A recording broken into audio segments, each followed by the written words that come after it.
Hey, what's up, everybody? It's your boy Jay here with my 2022 Nissan Armada.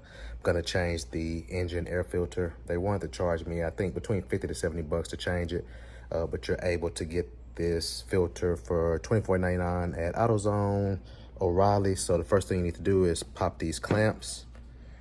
There's 5 of them. That's 2, 3, 4, and then the 5th one is right here. I'm gonna also show you another part. So when you put this thing back on, because this compartment is attached to this hose that goes to the engine, this is what keeps debris and helps to keep the life of your engine going. So let's see. You'll lift it up, and then under there you'll see those little slots there. On the back of this part here, they'll need to insert in there, so keep that in mind. So you simply just take out this filter. You see it's dirty. So we have it in there. Just make sure you follow the grooves and things to fit in correctly, and you're good to go.